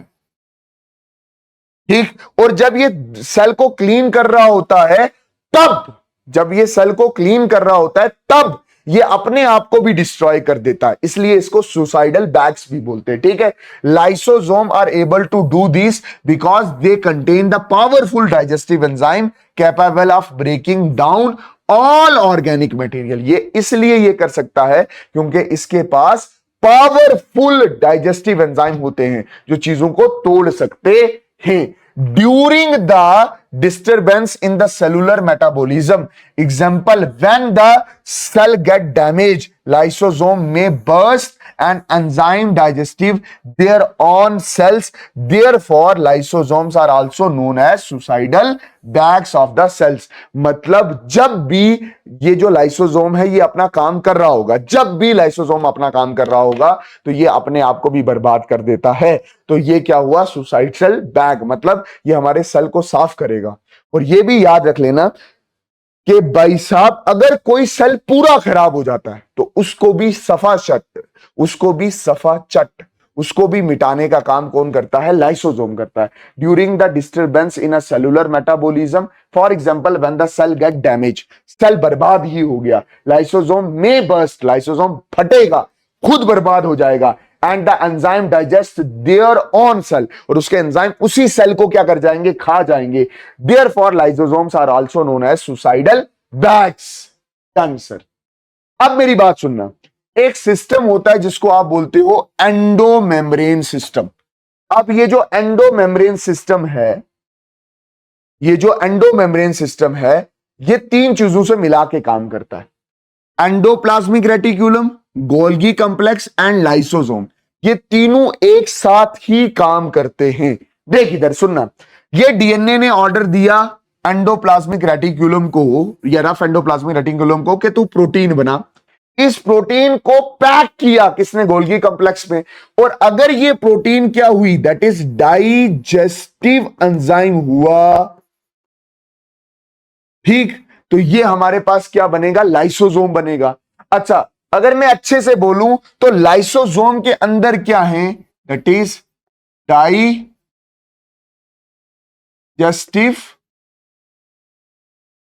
एंजाइम। जो क्या करेंगे, चीजों को ब्रेक डाउन करने का काम करेंगे। तो बस आपको समझाने के लिए मैंने बनाया कि भाई साहब जो आपका डीएनए है वो ऑर्डर देता है, रफ एंडोप्लाज्मिक रेटिकुलम या एंडोप्लाज्मिक रेटिकुलम इस डीएनए के अकॉर्डिंग काम करती है, प्रोटीन बनाती है, उसको पैक करने का काम किसका, गोल्गी कॉम्प्लेक्स का। और हमारे पास पैक्ड प्रोडक्ट एक क्या है, लाइसोसोम है। अब मेरी बात सुनना, अब है माइटोकॉन्ड्रिया। माइटोकॉन्ड्रिया क्या ऐसे होता है, इसकी डबल मेम्ब्रेन सिस्टम होती है, ये डबल मेम्ब्रेन है इसकी, ठीक है, और इसके पास अपना डीएनए होता है, अपना डीएनए होता है, ठीक। और mitochondria have two membrane covering, the outer membrane is porous, जो आउटर मेम्ब्रेन होती है उस पे पोर्स होते हैं, पोर्स का मतलब होता है सुराख होते हैं, चीजें अंदर बाहर आ सकती हैं।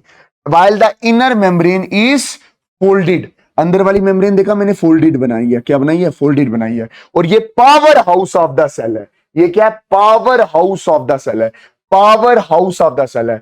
मतलब इसी माइटोकॉन्ड्रिया से हमारे सेल को एनर्जी मिलती है, जिसकी वजह से हमारा सेल काम कर सकता है। मतलब हमारा जो खाना होता है ना, उसके साथ ऑक्सीजन मिलके कार्बन डाइऑक्साइड प्लस वाटर और साथ में 38 एटीपी जो बनती हैं, वो इसी माइटोकॉन्ड्रिया के अंदर बनती हैं। तो एक चीज याद रख लेना कि mitochondria is a power house of the cell, और माइटोकॉन्ड्रिया के अंदर ही हमारा खाना ऑक्सीजन के साथ मिलके कार्बन डाइऑक्साइड, वाटर और 38 एटीपी बनाता है। इसी को आप क्या बोलते हो, सेलुलर रिस्पायरेशन। और सेलुलर रिस्पायरेशन की ये क्या है, दैट इज रिएक्शन है। इस चीज को आप अच्छे से समझना। चलो भाई साहब अगला, माइटोकॉन्ड्रिया क्या, the energy required for various chemical activities needed for the life is released by mitochondria in the form of ATP. मतलब हमारा माइटोकॉन्ड्रिया ही एनर्जी रिलीज करता है। इसी एनर्जी को आप क्या बोलते हो, एडिनोसिन ट्राइफॉस्फेट मॉलिक्यूल।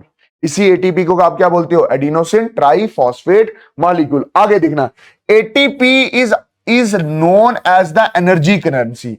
हमारी बॉडी में जैसे इंजन में पेट्रोल पड़ता है और इंजन को एनर्जी मिलती है पेट्रोल से, हमारे सेल्स को एनर्जी किससे मिलती है, एटीपी से। याद रखना, एटीपी एनर्जी करेंसी है हमारे सेल्स की, ठीक है। The body use energy store in ATP for making new chemical bonds and for mechanical work. मतलब हमारी बॉडी में जितना भी काम किया जाता है वो इसी एटीपी का इस्तेमाल करके किया जाता है।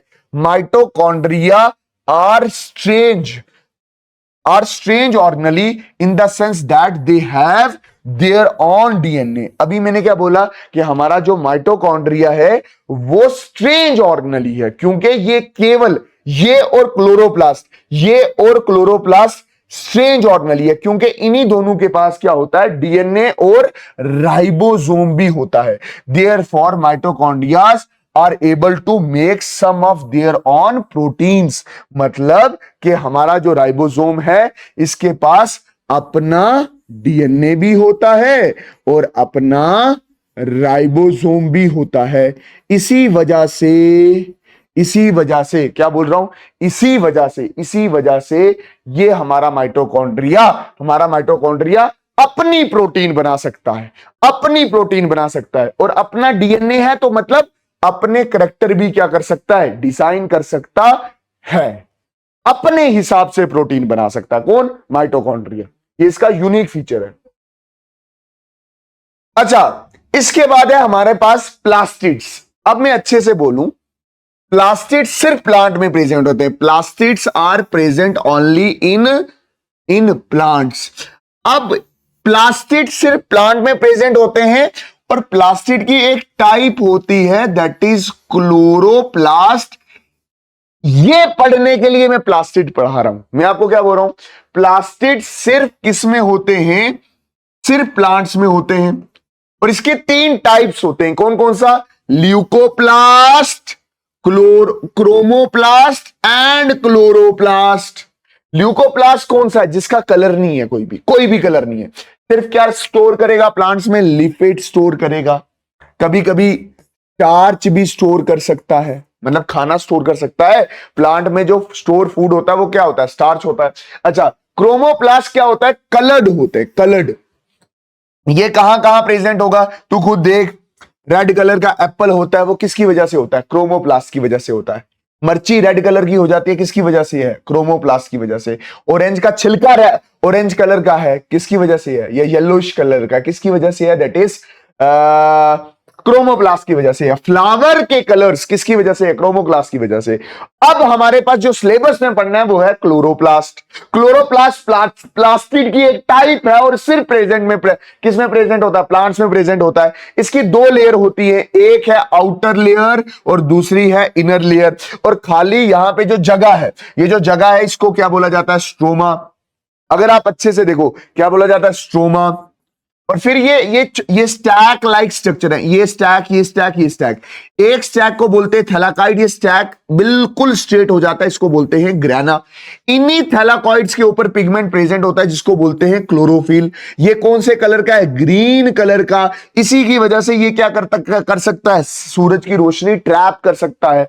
जब सूरज की रोशनी ट्रैप कर सकता है तो कार्बन डाइऑक्साइड, ऑक्सीजन और क्लोरोफिल और सनलाइट की मदद से एक बहुत फेमस रिएक्शन होती है जिससे ग्लूकोज और ऑक्सीजन बनता है, दैट इज फोटोसिंथेसिस। मतलब हमारा क्लोरोप्लास्ट फोटोसिंथेसिस करता है, फोटोसिंथेसिस करता है, जिसकी वजह से वो हमारे लिए फूड एंड ऑक्सीजन बनाता है। अब ये क्लोरोप्लास्ट एनिमल्स के लिए कितना इंपॉर्टेंट है कि मैं जो खाना खा रहा हूं और जो मैं सांस ले रहा हूं वो दोनों इसी क्लोरोप्लास्ट ऑर्गेनेली की वजह से कर रहा हूं।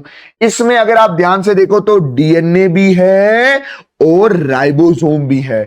मतलब ये जो है अपनी कुछ प्रोटीन्स भी बना सकता है। डीएनए ऑर्डर देगा राइबोसोम को कि भाई साहब बना प्रोटीन। और एक चीज और याद रखना कि भाई साहब जो हमारा माइटोकॉन्ड्रिया था, जो हमारा माइटोकॉन्ड्रिया था, ये प्लांट्स में भी होता है और एनिमल्स में भी होता है। प्रोकैरियोटिक में माइटोकॉन्ड्रिया नहीं होता। अच्छा, वैक्यूल। वैक्यूल क्या है, सिंपल एक सेलुलर बॉन्ड ऑर्गेनेली है या मेम्ब्रेन बॉन्ड ऑर्गेनेली है। मेम्ब्रेन का नाम क्या, टोनोप्लास्ट। और इसमें अक्सर क्या भरा रहता है, पानी भरा रहता है। अब प्लांट्स में खून तो होता नहीं है, इसलिए प्लांट में पानी इंपॉर्टेंट है। जितना पानी ज्यादा होगा उतना प्लांट के लिए अच्छा है। तो vacuole are small size in animal, small size in animal cell, while plant cell have very large vacuole. जितना बड़ा उतना पानी ज्यादा, उसमें ज्यादा मॉलिक्यूल स्टोर हो पाएंगे क्योंकि प्लांट्स में ब्लड तो होता नहीं है।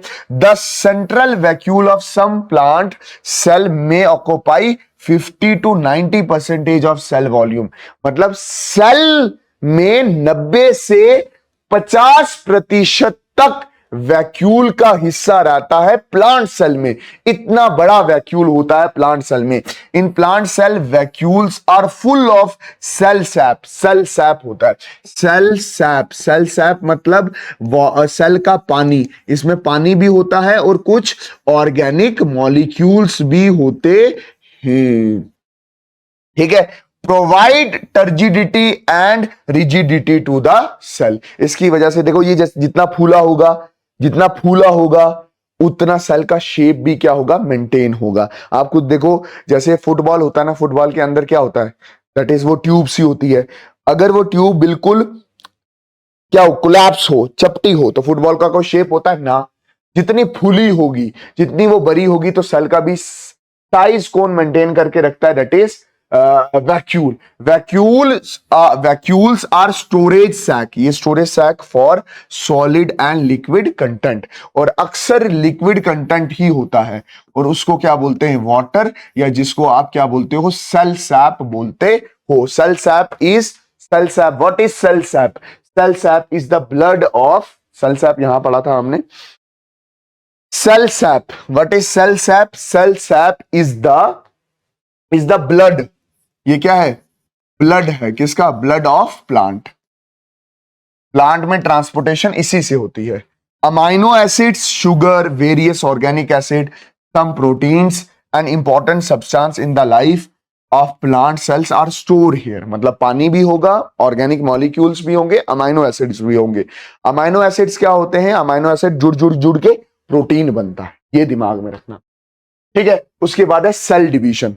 कभी आपने सोचा कि मुझे लग गई तो यहां से सेल क्या हो गए? डिस्ट्रॉय हो गए। कभी सोचा ये लगी तो ये मांस का टुकड़ा गायब हो गया, ये लगी तो ये मांस का टुकड़ा क्या हो गया? गायब हो गया। तो कभी सोचा कि जब लग जाती है तो ये मांस का नीचे टुकड़ा गिर जाता है, तो यहां पे दोबारा मांस का टुकड़ा कैसे आ जाता है?